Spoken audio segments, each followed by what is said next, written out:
కేంద్రం తీసుకొచ్చిన కొత్త 3 చట్టాలు ఏవైతే ఉన్నాయో ఆ చట్టాలలో ఎక్కడా ఎంఎస్పి లేదు. ఆ చట్టాలు రావటం వల్ల ఎంఎస్పికి నష్టం జరుగుతుంది, ఎంఎస్పి ఉండే అవకాశం లేదు, ఎంఎస్పి పోతుందేమో అనే భయాందోళనలు రైతులు పట్టుకున్నాయి. అందుకోసం కూడా ఎంఎస్పి మరొకసారి చర్చకు వచ్చింది. ఈ నేపథ్యంలో ఆ కొత్త చట్టాలని వ్యతిరేకించే ప్రయత్నం కూడా రైతాంగం చేస్తుంది.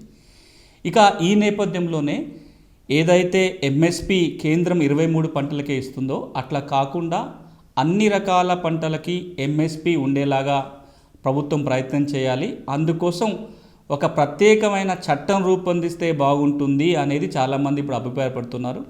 కేంద్రం కూడా ఆ వైపున ఆలోచన చేస్తున్నట్టుగా మనం వింటూ వస్తున్నాం. ఏదైతే ఇప్పుడు సంబంధించిన సమాచారం హక్కుగా రాజ్యాంగం గుర్తించింది, దానికి ఒక చట్టం వచ్చింది. ఆహార భద్రత భారత రాజ్యాంగం జీవించే హక్కులో భాగంగా హక్కుగా గుర్తించింది. ఆ తర్వాత ఆహార భద్రత హక్కు చట్టం వచ్చింది.